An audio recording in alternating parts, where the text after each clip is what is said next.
Hello, another Saturday night. Though I did manage to give myself a haircut, so accomplishments. Um, I I'm so I don't know. I love getting your videos. Um, they just really are wonderful. It's wonderful to see you guys thinking through the books and the discussions that we have. Um, anyway, enough of that. I think we should start by maybe kind of like um, just going over a couple of the terms and maybe like clear a little bit of clarification. So as we start the Han, um, the Agony of Eros, as we start Han's book, we should talk about he's going to use the term the other a lot in a way that it's often used in theory, um, but maybe is less clear, or definitely is less clear kind of in our regular everyday usage. He's also writing in a kind of writing within a tradition of a certain kind of lingo. um, Psychoanalytic theory is part of that, and we've seen some of that with Carson. But when he's talking about some of the terms, like what narcissism is, or um, melancholy, or so on and so forth, those terms, he sometimes does an okay job of defining them via Freud, and but that's the tradition that he's trying to draw from. So those terms, we should be aware as we're reading that those terms may mean something different to him than they do to us. Um, I also don't know like how much of it is translation either.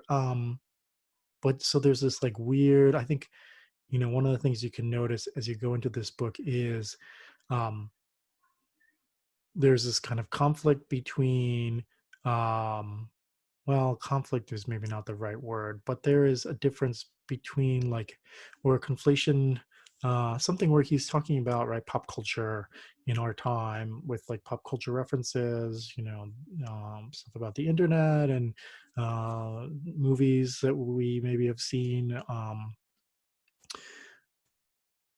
And yet the language that he's using comes more from a kind of psychoanalytic theory lens. So it's not a kind of pop culture language, and so there's like this mishmash, which often happens in theory, but I think like um, is part of the reason why it's can be really hard to read sometimes. And um, I noticed, like Olivia said that she um, didn't like the first book, and like I can totally understand that. Um, I actually don't mind if you don't like the books. That's totally cool. They're not, I would say, the most easy to read books. They're also like in some ways trying not to be in like a sometimes annoying way. Though I think the four books that we're gonna read um, do a fairly good. There are much more unreadable things, I guess, is what I would say in the world of theory. Like as I was talking about with Lacan, people who really purposefully obscure what they're saying, and also a lot of jargon and lingo that is kind of very hard to wade through, even if you know what those things mean, but are like always this kind of like insiderism for people, for like the 1,000 people who will ever read their work. So that said, these books, I tried to pick books that kind of go beyond that, and this you'll see on the back, right, it says like it was a bestseller in Germany, which, okay, Germany's a pretty weird ass country, but um like that's kind of cool that this little book about Eros would be a bestseller, like by a German philosopher. Um, so I guess so that's all like a long introduction to what I'm saying about what I wanted to say, which is about like the other. Um, you know, usually when you see the other capitalized like this, it means the the person who is othered by the self, um, literally kind of like the other person, in any kind of relationship, but also like the other as somebody who doesn't belong to the kind of in group. So you know, we talk. You guys probably heard this way of talking about like the way that like uh people with disabilities are othered, or LGBTQ plus communities othered, or people of color, or you know there are various ways in which the systems of power that are uh, built around like societal norms, and like giving and benefiting people who fit the normative images the most, also means that people who are kind of um, who are other from that or outside of that are othered in a way. And so Han is taking that also in with like a kind of personal othering, in that he's saying this is going to be one of his big points is um, that the other is like ununderstandable, and that is like the quality that in othering somebody in a bad way that people are trying to get rid of is like that unknowableness. And a lot of the kind of contemporary theory, say like queer theory or critical race theory, talks a lot about, even just from like the idea of language being about differences, about about difference on a kind of societal level or an interpersonal level, and tries to kind of like recuperate difference, or take ownership of difference. That difference is like the meat where the meaning is, which you know is definitely true of language and is most likely true of people as well. Um, and so the the kind of complexity of othering is such that people who we feel are different from us, we our brains and our kind of socially formed value systems put people into categories, and some of those categories, like the kind of main way of doing that is a kind of in-group out-group thing, and there are like various in-groups and out-groups and various levels of that, but um, the other is somebody who is not kind of you, but also like not within that normative group. And so the kind of interesting thing for Han maybe is that um, in a loving relationship, the other person, right, the beloved in that case, the person who's not the self, is both other, but also is like a totally intimate, an intimately known person, or that's what we kind of assume, right? That we can know somebody extremely well by loving them and by being in a loving relationship. But what Han wants to assert is that um, by trying to take possession of that knowledge, or by like overemphasizing the idea that of like a relationship as like one being, a kind of merging of selves, or um, a knowing of the other, of the beloved in this case, um, is actually one of the dangers of love and desire, is that it especially desire, but also like maybe even more interestingly, love, is that we construct, and we saw this in the Carson, and so Khan's going to take this a little farther.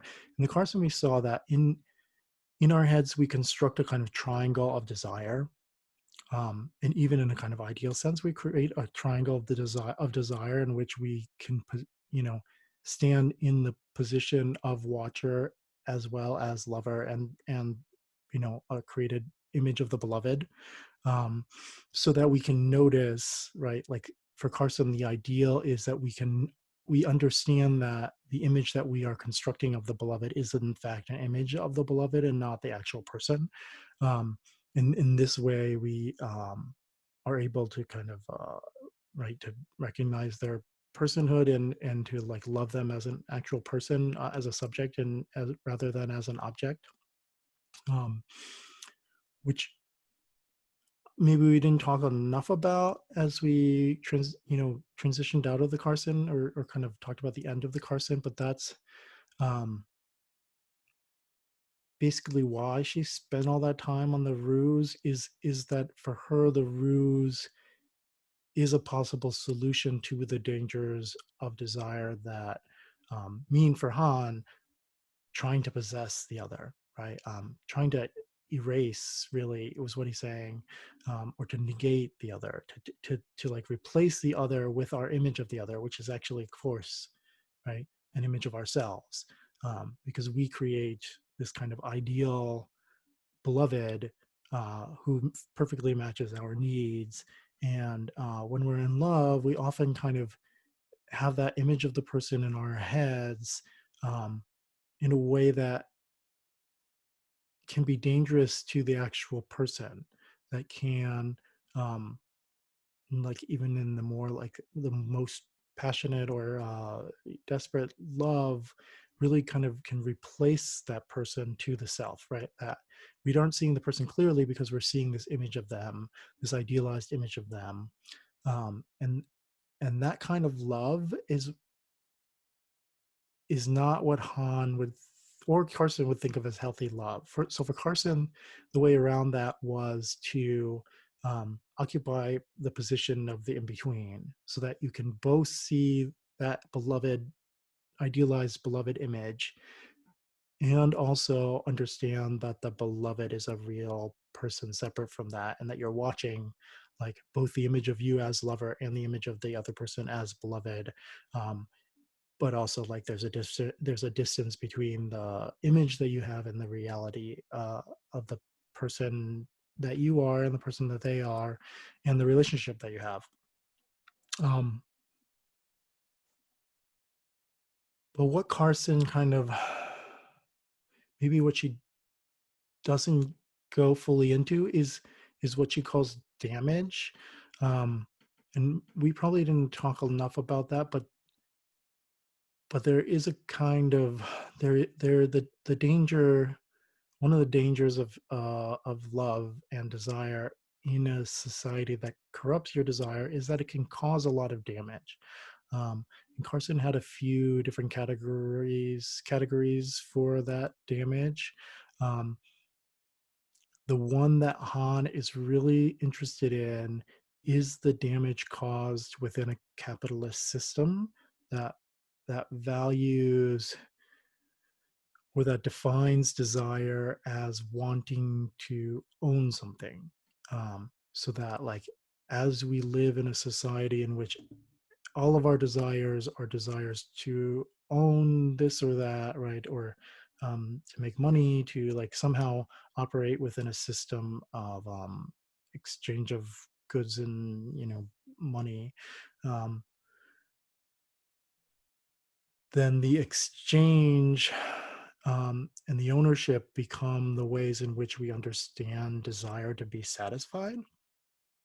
And so that kind of translates into, like, as he goes into it, he's going to talk about like pornography as a kind of very transactional understanding of desire, um, in which like it's a kind of literal playing out of the the positions, the positions, maybe is the wrong word there, the triangle that Carson is talking about, but all in a kind of very artificial and corrupted way, in which like all of those positions are just images, um, and they're all images designed to satisfy the idealized image that the self is putting out there. um, right, nobody's like in a real situation there. You're not even like face to face with an actual person. Um, Nobody is themselves. And that kind of desire then, even though that may be like a kind of an extreme example, influences us on like a kind of intricate, small, um, uh, in all these different ways. So that um, even when we fall in love with somebody, um, we think to like show our love for them with gifts or something. Um, and the gifts then, right, the the love that we have is then invested in the objects that we give. um the you know the idea that two people should become kind of merged in some way, the idea that um the way that we'll say like my woman or my man or my whatever, like um the ways that we enact these roles of possession, even even in ways of love. um, Even when we're saying it ironically, we are kind of playing out uh, the same kind of process and dynamic of love that culture teaches us uh, the desire should be.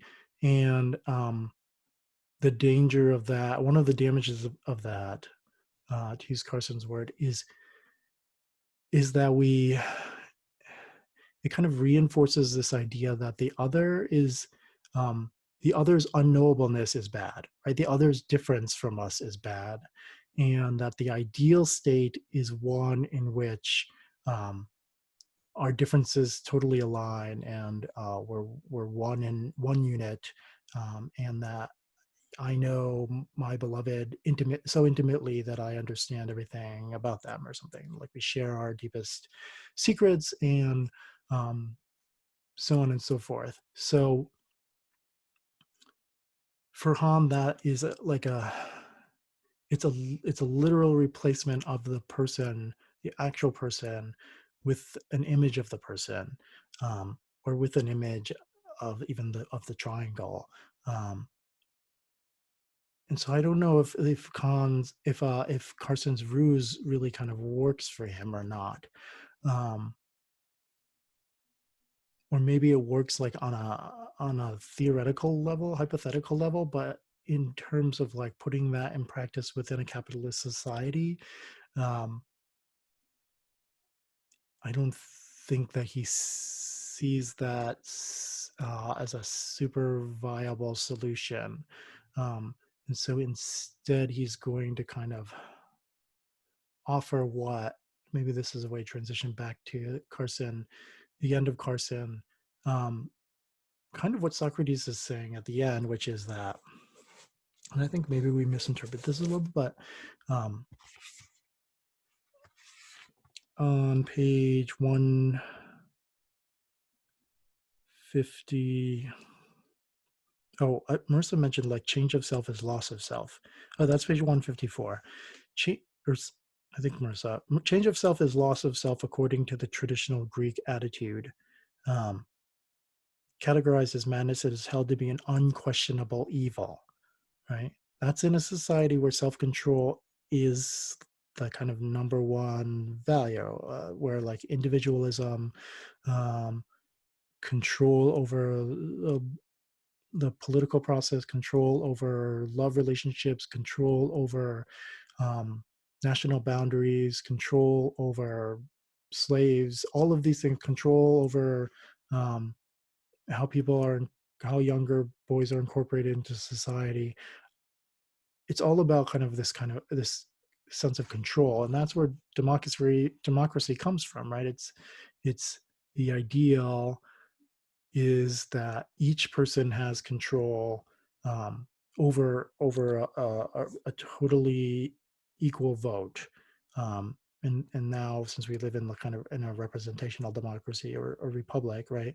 Um, Taking the Roman idea, we don't have like a equal vote per se, but we have a representational vote. Um, but the original Athenian idea was this idea of self-control, only for property owning, slave owning um, men um, who belonged to like Athenian men. Um, so like self-control for the select. Um,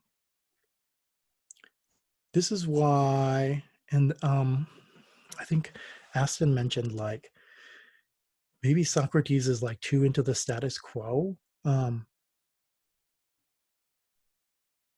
but what Carson is trying to say here is that Socrates is like the the person who dissents, that like the kind of normative way of thinking is the way of thinking that you shouldn't change yourself, right? That your true self is who you are, and like you have to hold on to that, and like you control that, and you don't want to change. You don't want to let anybody change you, which I think is still a pretty uh, strongly held belief of some people for sure. Um, Change of self is a loss of self, according to the traditional Greek attitude. Socrates does not agree, right? So Socrates does not agree with that because he believes that love is going to change you, but also because he believes um, in passion, right? In the kind of in the what he calls the madness, or what the Greeks would call the madness of passionate desire, where that should be complicated for us and for Plato. Like if we think about his intent in writing this book and what he's thinking about as he moves it from a discussion of love to a discussion of writing, is one, like, it's not so sure that we should agree with Socrates, though it also seems pretty clear that we shouldn't agree to the traditional Greek attitude of change of self as a loss of self. um, Socrates' dissent is not exactly what Plato would use as his dissent. Not that Plato is like the right. I would definitely not say that. Um, I think that's also another danger that we should keep in mind. Like Carson is very kind of pro Socrates, and traditionally the way that Plato is read is that like Socrates' views are Plato's views. Um, but of course, like then the the construction of the books actually does a lot to say that that's not actually what Plato meant. Not to get into like the Greek stuff, because like who cares? But um, when we read the Symposium, we'll see, right, that Plato as a writer is actually really intentional about putting these different layers of unreliability upon Socrates' view, so that it's not really, it doesn't seem like Socrates' view is the like be all end all that Plato thinks, or that Plato thinks Socrates' view is the be all end all, right? Like one of the things we mentioned in class is Socrates ends up arguing with a text, and he's arguing that texts are bad, but the text can't actually argue back with him, right? Like Lysias is not there to make his side of the argument, to tell his side at all. And Socrates has like ulterior motives that we should question, um, and that at the time that Plato's writing, people would be like really strongly questioning, because Socrates has just been killed for corrupting the youth, right? Executed for corrupting the youth. And here he is corrupting the youth, like right on the page. And then to go from that to discussion of the text as a kind of fixed thing, versus like the real life dialogue um, that Socrates put forth as like, right, the way to live a life. Um, but Plato is writing a book, right? As we talked about in class, Plato is writing a book about this, unlike Socrates, who, for as far as we know, you know, was just kind of talking to people. And in Plato's accounts of Socrates, Socrates is almost always a very unlikable character. Um, even even when he's even when he seems to be right, he is not exactly what you would. He usually upsets people, um, and they almost always say that he's kind of tricked them into refuting themselves. Um, he's very rarely actually persuasive. Very few people actually change their minds to Socrates' side. Um, and so all of these things kind of should lead us to question what's going on here. Um, Again, not to think that Plato is right because he's not, um, but even to think that, right? Like Plato is not saying that Socrates is totally right, and we shouldn't say that Plato is totally right. So like there are these various levels that we should question, um, and like we should talk back to the text, and that's something that Carson is trying to teach us to do, even if she's not successful. But we should be talking back to her text too. Um, so if you don't like the books, good, talk back to them. What was I going to say? Okay, so I guess we should talk about like the other systems or economic systems. Um, Maybe just briefly about like what Plato believed about them, which he writes. So he writes a whole book about an alternative system. It's called the Republic. It's very long. It's not that great. I don't know. Whatever. It's um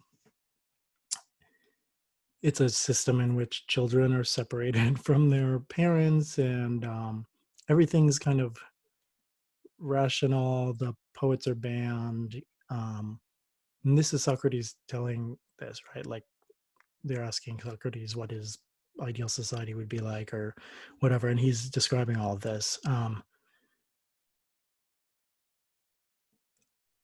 And again, the same kind of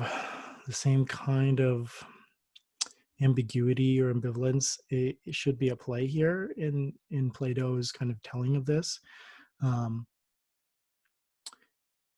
but from it, like one thing we can know for certain is that neither of them thought the system was working. So, you know, that's something to keep in mind. Plato seems still pretty pro democracy. Um, Democracy seems to be his ideal system, um, though though the Athenian democracy at the time is clearly not like the perfect version of that for him, um, and probably for everybody. Uh, the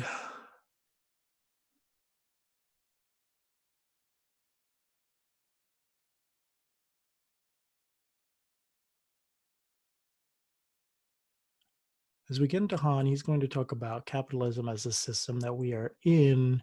Um, and we should still remember, right, like that our version of capitalism and democracy comes pretty directly from the Greeks, though, kind of via Romans and via free market capitalism in England and other places. The So the kind of the critique is still of this Western imperialist democratic capitalism.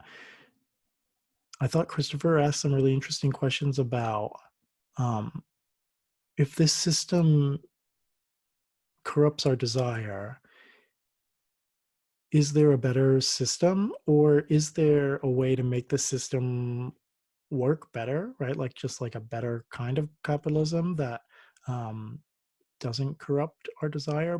But I think we can say that there probably is a better system, but like that our desire is going to is would like very likely still be corrupted in some way, but maybe like in a different way. Um, I'm not sure that any of the authors that we're reading, except for in one really weird essay in the Lord book that we aren't actually going to discuss, but um so sorry about that, but it's not the best. And where she's like very pro communism, um, in a way that actually like is overlooking a lot of the things uh, that weren't working about communism at that time that she just that people weren't totally seeing clearly. Um, what we can say is that for most of these authors, or for all of these authors, really, like on a practical level, if they saw any kind of new society made, it would still have corrupted desire, just because culture, right? Culture is normative, and is always going to culture is always going to have a normative way of desiring. And even for Freud, he actually was working within the cultural realms of desire that he understood, and he didn't have an idea of what like uncorrupted desire looked like. He basically would say, I can help you take your neurotic desire and make it into like socially acceptable desire, um, through telling a story. And that's still like the really powerful thing about psychoanalysis today. Um, Even though, of course, we've, you know, gained so much on Freud's ideas, like gone so far beyond them, but also um, live in a slightly least different culture from him, and with slightly different cultural norms, or maybe um if we come to like the question of consent, like pretty vastly different, and constantly changing um socially accepted norms. So, but as we know, like not it's clearly not perfect, and part of that is this, a large part of that is that like the system isn't perfect, and maybe can never be perfect. But the question then becomes, as one of you guys were saying, like, how do we live productively within the corrupted desire, like within the culture that we have? And that's actually what Freud was trying to answer for people. Was he had no idea what like a normal, like a totally what a totally healthy desire looked like, clearly. um but he did have a pretty good idea of what desire looked like for like the upper middle class hetero intellectual elites of Germany. And that's who his kind of clientele was and his audience was, and that is the kind of desire that he was thinking of, as like as normative desire, as like healthy desire, as in like socially acceptable desire. um, that desire is probably not what we would call socially acceptable today. um, it's definitely not. So there are plenty of stories about like bad things that Freud did. So, um, as well as like the fact that, right, that many of his ideas have been kind of scientifically rejected. Um, but what he did give the world is still like a really, really powerful framework that we use constantly, to think about the self, right? And like creation of the self, um, the ways that we're driven by desire, the like, I think the really interesting thing about it that is like the most applicable thing to an English department is like its total emphasis on storytelling, um, which, like, if nothing else, that's a huge gift to the world. I don't know. Um, the idea that as we know, right? That stories, the way you tell a story about who you are, can help you change who you are. And that's kind of answer another question that was about like, maybe Olivia was saying it, that like, if desire is such a like a strong outside force, how much can we actually kind of change it on our own? Like, how much can we change our own desire? Um, how much can we influence our desire ourselves? Maybe Christopher was saying it. That's a good question, and that is the question, right? Like, that's the question um, that has been taken up so far. Uh, Carson is going to say, right, we have to use our imaginations better. We have to better understand language, and we have to better understand the stories that we're telling about ourselves and about other people. That's a good start. I mean, that's why I put the book first, but that's a pretty good start, I think. Um, you know, even if like you don't agree with a lot of the things she says, and even if she's kind of very Greek centered because it's a classics text, right? Because she studied the classics and was writing this about Greek thought. Um,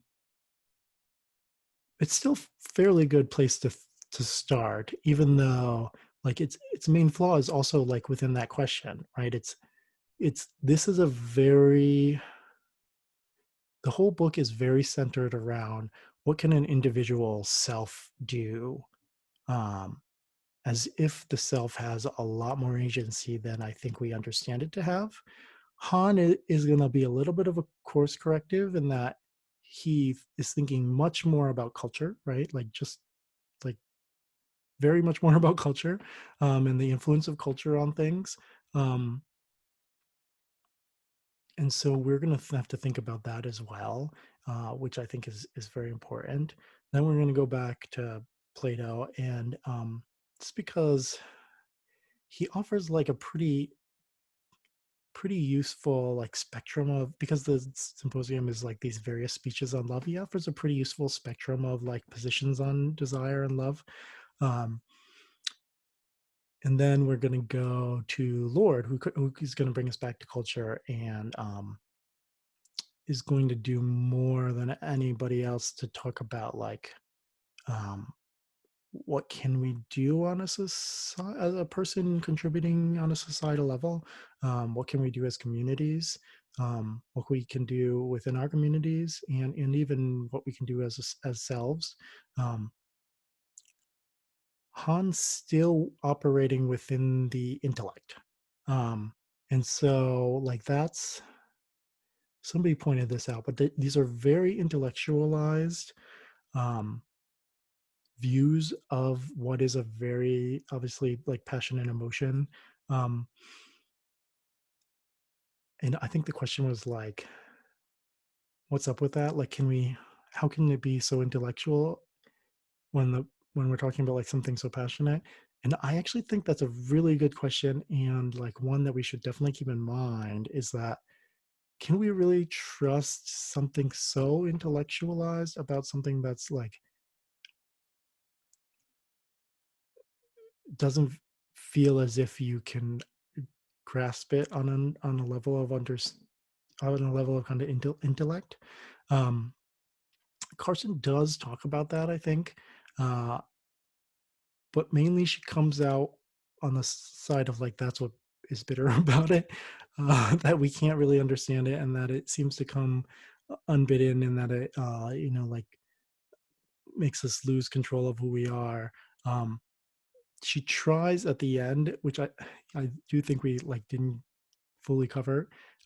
She does try at the end to say like, yes, the Greeks were right that uh, that there's a loss of self that happens when we fall in love, but also like that's exactly what is good about it, right? Like, is that's the bittersweet thing about it.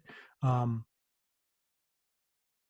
she isn't saying or she is saying change of self is loss of self, but she's also saying like that's the good thing, right? Like Bellerophon, you can go through blithely and never change who you are, but you're also not really ever experiencing what love is like on a real level. And um, in order to kind of have that in order to change yourself, in order to kind of grow as a person and have better desire or like healthier desire, um, to understand your desire better and to like make it less damaging, um, to not kind of reinforce the corruption of society, you need to open that package and see, um, what damage desire has wrought, right?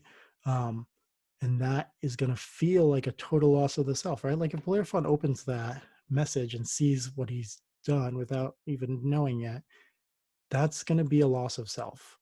Like his image of himself is going to take a huge blow, and he is going to have to change, and he is going to have to reconstruct who he is. But what Carson is trying to say is like, that's good. That's what we need to do. That's what we should do. Um, and Socrates is arguing the same, though again, we don't know how much he's doing it just because he wants to like get in Phaedrus's pants. Um, but the idea that uh, we're going to have to lose a little bit of control, or maybe a lot of control, that we're going to have to give up our like firm, uh, any kind of firm understanding of the self, um, in order to love better. Like that's going to be echoed by Han too, and by many of us, by many of the texts we're reading. The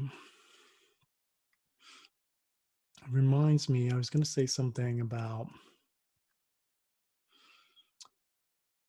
Han. Oh yes. So what Han is going to say is, um, with the idea that like when you feel as if you totally know and understand someone else, or that you kind of are one with that person, or that like you share everything, what Han is saying about like that, meaning that you are erasing the other, like the actual person who is the actual other, um, who is their own subject, right, their own self.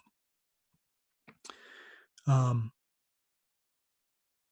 it's the same kind of idea, though directed more toward, or with more consideration of the beloved, which I think we were asking for with Carson. It's kind of an extension of the damage that Carson is talking about. That, um, if we don't allow ourselves to, lose control and to kind of reconstruct who we are, through better understanding our desire, then for Han, it's not only going to be damage to the self, right? And Carson understands this too, but it doesn't say it like as explicitly. It's going to be like even more so for Han, like super damaging to the other, um, and therefore super damaging to the self. And maybe Carson is looking at it the other way around, super damaging as to the self, and also super damaging to the other. Um, for Han, the other, the mysterious unknowability of the other is the thing that constitutes the other, right? And and we have to be able to let go of our idea of controlling or understanding or possessing that, image of the other, if we're going to like love the other as an actual person. And if we can't do that, one, we're doing damage to the other. But it also means that we're not opening ourselves to that same kind of, right, growth, change, um, you know, healthier desire. Um, so I guess that's where we're going. I feel like I've been talking for a long time, so I'm sure I've left some things unsaid. And I do really want to think about consent, because Han's not going to go directly at consent, but it's a huge part of what he is talking about in a way. Um,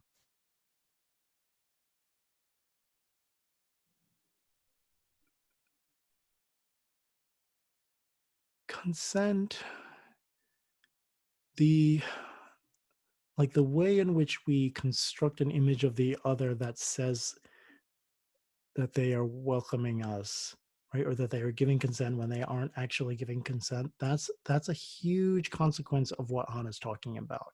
Um, the like, well, they never said no or something, or like uh, they look like they wanted it. Like the kind of things that happen in rape culture is all based on this kind of narcissistic love in which rather than the actual other, the self replaces the other with an image that suits the self. Um, and and and like maybe more importantly for Han and for us is like the damage that is on the other is very real and even much bigger than the damage on the self. But there is damage on the self. But Carson was kind of maybe more emphasizing the damage on the self. Um, which is interesting to think about why that might be, but probably has something to do with the culture that she's studying. But we should definitely think about that as we talk about the first half of the haunt. So, looking forward to that conversation and hope you guys get a chance to check in with this before class.